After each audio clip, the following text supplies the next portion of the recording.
देखिए, मैं प्रणाम करता हूँ आचार्य चाणक्य को। आचार्य चाणक्य ने बहुत पहले भविष्यवाणी कर दी थी राहुल गांधी के बारे में कि विदेशी कोख से जन्मा हुआ जो बच्चा होगा वो कभी देशभक्त नहीं हो सकता। तो राहुल गांधी देश के गद्दार है। इटली की माँ जो सोनिया गांधी एंटोनिया माइनो, वो इटली ओरिजिन की है, वहीं से ये रोल विंसी पैदा हुआ है। ये देश से साथ गद्दारी कर रहा है। नेता प्रतिपक्ष है, चुनाव रायबरेली से जीत के संसद में बैठा है लोकसभा में, और कह क्या रहा है कि हमें हिसाब दो। अरे पाकिस्तान जो हिसाब मांग रहा है, उनका प्रवक्ता बनके आज राहुल गांधी वो हिसाब मांग रहा है। ये देश के साथ गद्दारी नहीं तो क्या है? ये राहुल गांधी देश का गद्दार है सबसे बड़ा।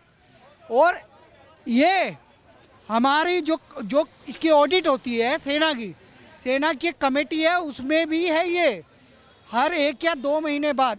और युद्ध के बाद तो वो ऑडिट होगी कि भैया कितना असला इस्तेमाल हुआ, कितना है, कितना लाना है, कितना बजट बनाना है, उसमें उस कमेटी में है ये। और ये नालायक को इतना सब्र नहीं है कि संसद के सत्र के समय या उस कमेटी की रिपोर्ट के आने तक मैं इंतज़ार कर लूँ। सीधा इसने निशाना ताना हमारे विदेश मंत्री डॉक्टर एस जयशंकर पे।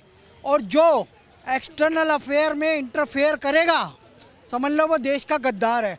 क्या इस देश की सेना ने ऑपरेशन सिंदूर नहीं किया? क्या इस पूरे देश में तिरंगा यात्रा नहीं निकल रही? क्या मोदी जी पंजाब में गए, एयरबेस पे जाके हमारे भारतीय जवानों से मिले कि नहीं मिले? सब मैं कह रहा हूँ, आपका चैनल खुद अभी वीडियो चला रहा है ANI की, उसमें क्या इनपुट है कि हमने अमृतसर साहिब को बचाया, कि हम उस तरफ से जितने भी POK की तरफ से या आतंकी ठिकानों से कोई भी हमला होता था तो हम उसे नष्ट नाबूद कर देते थे, वो वाइट फ्लैग दिखाते थे। क्या ये राहुल गांधी को दिख नहीं रहा? क्या इतनी बड़ी क्षति होगी? 11 एयरबेस उड़ा दिए, क्या ये प्रमाण नहीं है? मसूद अजहर के परिवार के 14 लोग उसमें मर गए। आतंकी जो वहाँ पे अड्डे थे, वहाँ पे जब बॉम्ब शेलिंग हुई ऑपरेशन सिंदूर के तहत, तो क्या ये 9 ठिकाने जो उड़ाए गए, राहुल गांधी को प्रमाण नहीं दिख रहा? जो व्योमिका सिंह है, जो कुरैशी है, इन्होंने सोफिया कुरैशी ने बयान दिया, वो इस पे प्रमाण नहीं है कि हमने आतंकी ठिकाने उड़ाए। अबे हमारी क्षति के बारे में पाकिस्तान को पूछना चाहिए, ये राहुल गधा क्यों पूछ रहा है?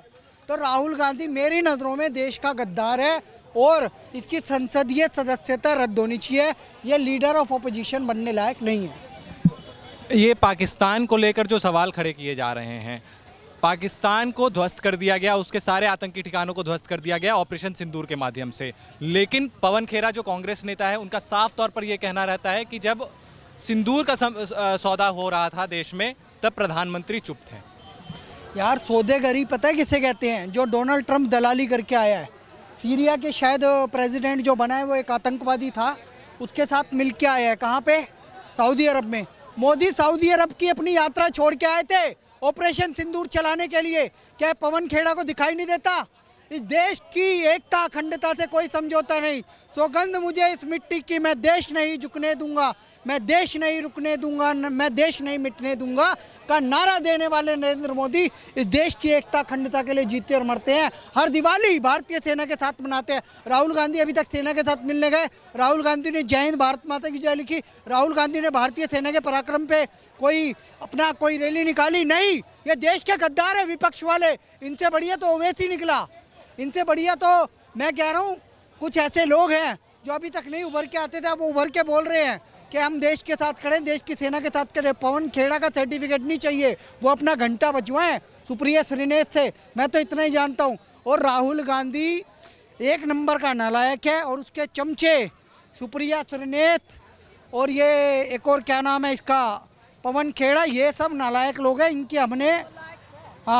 हमने कोई सुध बुध नहीं लेनी। ये लोग देश को गुमराह कर रहे हैं।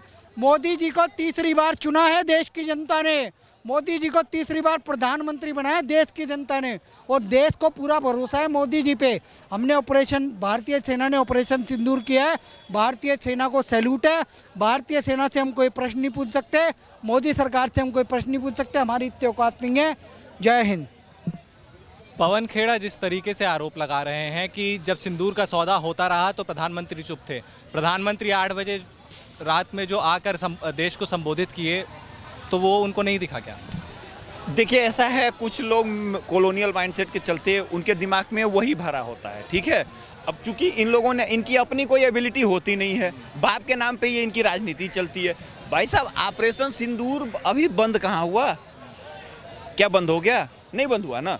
अभी परसों ही राजनाथ सिंह ने कहा है कि ये तो ट्रेलर था, पिक्चर अभी बाकी है, ठीक है। तो देखिए, कांग्रेस पार्टी की हिस्ट्री ये है कि ये लोग केवल सवाल पूछते हैं, जवाब देना नहीं जानते। भाई, इनसे एक बार पूछा जाना चाहिए था, पीओके किसने दिया, अक्साई चीन किसने दिया, चाइना को 48,000 स्क्वायर किलोमीटर जमीन किसने दी, ठीक है। आगे आइए, आप सारा कुछ छोड़ दीजिए, ये तो उनकी पार्टी का, उनके परिवार वालों का किया धरा है। ये बताएंगे कि राहुल गांधी और सोनिया गांधी ने चाइनीज के साथ, सीपीआई जो वहाँ की पार्टी है उसके साथ जो एमओयू साइन किया था, उसमें क्या लिखा था? ये बताएंगे कि जब डोकलाम का मैटर चल रहा था तो चाइनीज एम्बेसी में क्या कर रहे थे? कोई पूछेगा उनसे? कभी ये सवाल उठेगा कि भैया, जब तुम्हारा हमारा डोकलाम के साथ विवाद चल रहा था, तुम चाइनीज एम्बेसी में क्या कर रहे थे? चाइनीज एम्बेसी में तुम गए थे तो तुमने तो डिनाई कर दिया कि हम नहीं गए थे, चाइना वालों ने तुम्हारा प्रूफ दे दिया। उसके बाद भी इस बेशर्म इंसान को वो अकल नहीं आई, फिर भी कोई माफ़ी नहीं मांगी। तो देखिए, कांग्रेस पार्टी का एक परमानेंट इतिहास है, इसको बनाया अंग्रेजों ने था भारत में अपनी सत्ता कायम करने के लिए, ठीक है। तो उस सत्ता को ये आज तक कायम कर रहे हैं। मैंने आपको चाइना का उदाहरण दे दिया, ब्रिटेन का उदाहरण दे दिया, और एक उदाहरण दे देता हूँ। आपको पता है कि राहुल गांधी की पार्टी टर्की में भी रजिस्टर्ड है, कांग्रेस पार्टी। वो टर्की जो पाकिस्तान के साथ खड़ा है। तो आप बात समझने की कोशिश करिए। कांग्रेस पार्टी को अब ये लगता है कि हम दूसरा पाकिस्तान बना के सत्ता में आ जाएं, वो उनको चलेगा। वो लोग देश विरोधी गतिविधियों में इतने शामिल हो गए हैं कि अब हम क्या कहें, मोदी जी भी अपना मजा ले रहे हैं। मोदी जी भी इस तरीके का कोई रूल नहीं बना रहे कि जिसके बारे में इनका इलाज किया जा सके। भैया, इन लोगों से जब सवाल पूछा गया था कि अपने नेताओं को वोट दीजिए, तो इन लोगों ने उन लोगों का नाम दिया था जो एंटी नेशनल हैं। अभी लोगों ने ओवैसी साहब की तारीफ करी।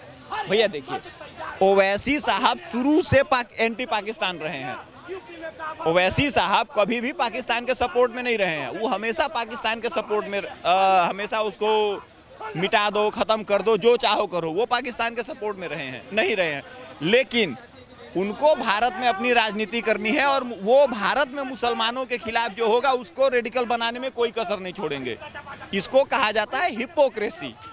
और पवन खेड़ा उनके जो नेता हैं, जो कि मीडिया को हेड करते हैं पार्टी के अंदर में, उनका कहना है कि जब सिंदूर का सौदा किया जा रहा था देश में, तब प्रधानमंत्री चुप थे, उनके मुंह से एक शब्द नहीं निकला। सिंदूर का सौदा क्या हुआ? एक अनर्गल बातें, सब बात फालतू, कोई भी बात तरीके वाला नहीं। आप अपना समय में क्या किए हो देखिए ना। ये आप अपना कहते हैं कि लोहे की महिला, हाँ, मोदी जी को लोहे की महिला बोलते हैं, उनसे कंपेयर करते हैं। अरे कहाँ मोदी जी, कहाँ तुम्हारा लोहे की महिला, कहाँ राजा भोज, कहाँ गंगू तेली। अरे पाकिस्तान को 2 टुकड़े कर दिए, पाकिस्तान को ऊपर में फतह तो किए, लेकिन 2 टुकड़े कर दिए, बांग्लादेश बना दिए। जो है ये पीओके नहीं लेने सके, और उसके बाद में जो है 93,000 सैनिक जो है उसको दे दिए, अपना 54 सैनिक को वापस नहीं लाने सके। और अपना जो बोलते हैं कि लोहे की महिला थी, लोहे की महिला थी। हाँ, काहे की लोहे की महिला भैया? तो ये सब जो है सब के सब इनका बुद्धि भ्रष्ट हो चुका है। हाँ, एक कहावत है ना कि जब गीदड़ की मौत आती है ना तो शहर की ओर भागता है, वही वाला हिसाब किताब है। ये अब दोबारा कांग्रेस कभी आने वाली नहीं है, इसलिए इस टाइप का बिल बिला रहा है। ये चाहते हैं कि मेरा ये जो गद्दी है, प्रधानमंत्री नरेंद्र मोदी का गद्दी है, वो गद्दी पर जो है सिर्फ हम ही बैठेंगे, कोई मोदी उदी नहीं बैठेगा, कोई योगी नहीं बैठेगा। ये यहाँ का भारत का प्रधानमंत्री का जो कुर्सी है, उस पर सिर्फ और सिर्फ कांग्रेस का जन्मसिद्ध अधिकार है, ये ऐसा समझते हैं। देखिए, विपक्ष का साफ तौर पर कहना है, या राहुल गांधी हो या फिर पूरा विपक्ष हो, वो राहुल गांधी तो एक इसमें है कि जितने भी राफेल भारत के जो गिराए गए हैं पाकिस्तान द्वारा, उसका आंकड़ा दिया जाए। लेकिन देखिए, जब संघर्ष होता है 2 देशों के बीच में, तो क्षति दोनों को पहुंचती है, भले किसी को कम किसी को ज्यादा। तो वो आंकड़े सार्वजनिक किए जाने चाहिए, ये विपक्ष सवाल उठा रही है। तो क्या ये आंकड़े सार्वजनिक वाकई किए जाने चाहिए? क्या इसको लेकर भारत की सुरक्षा में आंच या सेंध नहीं पहुंचेगा? लोगों को कुछ दे नहीं रहे हैं, आप लोग क्या कर लेंगे? आप लोग किसी का भाषण सुन के वो कर लेंगे? ये सरकार तो कुछ दे नहीं रही, मोदी ने और ऐसी तैसी मरा दी। केजरीवाल तो सही था ना, क्या कर दिया? क्या कर? केजरीवाल ने बहुत कुछ करा, मोदी ने कुछ नहीं करा। मोदी ने इतनी लेडीज की कुछ भी नहीं फ्री रखा जो केजरीवाल ने रखा है। मैडम, केजरीवाल ने आपके बच्चों के हाथों में किताब पकड़ाने के बजाय शराब की बोतल पकड़ाई। केजरीवाल ने ये करा। केजरीवाल ने जो है क्या कहते हैं कि विद्यालय में फंड का घोटाला किया। केजरीवाल ने लोकनायक जयप्रकाश हॉस्पिटल 500 करोड़ का उसका बजट था, आज उसका 1100 करोड़ के करीब बजट उसका पहुंच गया है, लगभग मैं बता रहा हूं। और वो लोकनायक जयप्रकाश हॉस्पिटल का प्रोजेक्ट क्या कहते हैं वो जो है वो होल्ड पे है, वित्तीय जांच के घेरे पे है। उसका खुलासा बल्कि अभी जब सदन चल रहा था तो रेखा गुप्ता ने कर भी दिया था। तो ये केजरीवाल ने किया। जो हमारी लेडीज की ये एकदम मोदी ने करा है। लेडीजों को पिंक ठेका अवेलेबल कराया कि शराब पियो। केजरीवाल ने ये किया। केजरीवाल ने ये किया कि विश्व का सबसे झूठेबाज बनने का गिनीज अवार्ड में रिकॉर्ड कायम कर दिया। केजरीवाल को मत बुरा बोलिए। क्या केजरीवाल को मत बुरा बोलिए, मोदी गंदा है। क्यों मोदी क्या कर दिया? क्यों मोदी ने क्या कर दिया? मोदी ने लेडीज टिकट फ्री कर दी उसने। केजरीवाल ने तो करी है फिर भी। आपको मालूम है? ऐसा है, ये देश भिखारियों का नहीं है, ये भिखारियों का देश नहीं है। अपने पौरों से मांगने मत करो कि हमको फ्री में दे दो। आप जैसी हिष्ट पिष्ट महिलाएं भीख मांगे, ये शोभा नहीं देती है, ये शोभा नहीं देता है, ये शोभा नहीं देता है। भागो मत केजरीवाल की चमची, तुम भागो मत। दम है तो आकर के डिबेट कर, दम है तो आकर के डिबेट करो। केजरीवाल की चमची, ये देखो, ये देश की हाल है, ये देश के विपक्ष के हाल है। एक बात जरा मैं कह देना चाहता हूँ, एक बात जरा कह दूं कि राम जी ने अश्वमेध यज्ञ के लिए घोड़ा छोड़ा था, यहाँ विपक्ष ने कुत्ते और कुतिये छोड़ रखे हैं आकर के बीच डिबेट में भोंकने के लिए। इनके पास न कोई तथ्य है, न तर्क है, न कंक्लूजन है, खाली बो बो बो बो बो बो करके और उसके बाद भाग जाएंगे जब जवाब देने की बात आएगी। ये है विपक्ष की हाल। देखिए, जिस तरीके से विपक्ष सवाल उठा रहा है राफेल को लेकर, और ये आरोप लगाया जा रहा है, जो विपक्ष एकजुट होने का दावा कर रहा था, वही विपक्ष, वही राहुल गांधी अब ये हिसाब मांग रहे हैं कि पाकिस्तान द्वारा राफेल मार के गिराया गया है भारत का, कितने राफेल गिराए गए हैं, वो सेना से आंकड़े मांगा जा रहा है। क्या सोचते हैं इस बारे में? देखिए, ये तो तय था कि यही होना है, ये पहले से तय था यही होना है कि ये लोग जो है कहीं ना कहीं सवाल उठाएंगे सेना के शौर्य पे और देश के जो है क्या कहते हैं, जो देश हमारा उत्कर्ष पे पहुंच रहा है। जो आज देखिए, आप इंटरनल डेवलपमेंट पे सवाल संसद में पूछिए, लेकिन जो एक देश से दूसरे देश की दुश्मनी की बात है, मैं ये नहीं कह रहा हूँ सवाल मत पूछिए, लेकिन मर्यादा में रह करके सवाल पूछिए।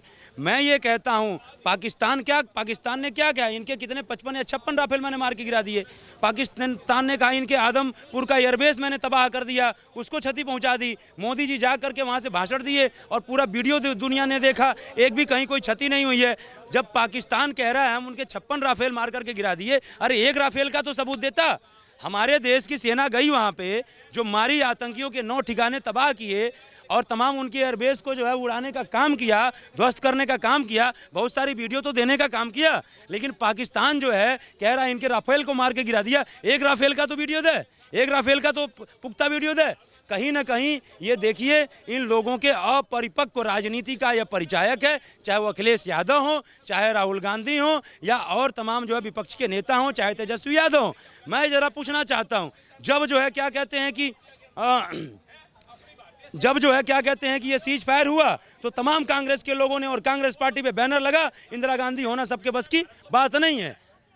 ये लोग कहे कि यही उचित समय था पीओके लेने का। मैं जरा पूछना चाहता हूं, जब 1971 में हमारे देश की सेना ने पूरे पाकिस्तानियों को धूल चढ़ा दिया, 93,000 सैनिक समर्पण कर दिए, पूरा पाकिस्तान हार गया था, एक भी सेना लड़ने को तैयार नहीं थी, सारे सेना सरेंडर कर दी थी। उस समय आपने पीओके क्यों नहीं लिया? और पीओके तो दिया ही था, कांग्रेस ने दिया भी था तो ले लेना चाहिए था। आज सारा सब कुछ मोदी जी को ठीकरा फोड़ रहे हो। और ऐसा है, पीओके हमारा था, पीओके हमारा है और एक दिन ले करके रहेंगे। और एक लाइन कह के अपनी वाणी को विराम दूंगा कि थूक कर चटवा दो उन सभी रकीबों को जो भारत में घुसकर घात करें, और चौराहे पर फांसी दे दो उन्हें जो भारत के होकर पाकिस्तान के लिए काम करें, और जीभ काट लो उन सभी श्वानों की जो भारत में पाकिस्तान की जय जयकार करें, और सम्मान करो उसका तुम जो सिर्फ राष्ट्रवाद की बात करें, सिर्फ राष्ट्रवाद की बात करें। राष्ट्रवाद के अलावा इस देश में किसी चीज़ से समझौता नहीं किया जाना चाहिए।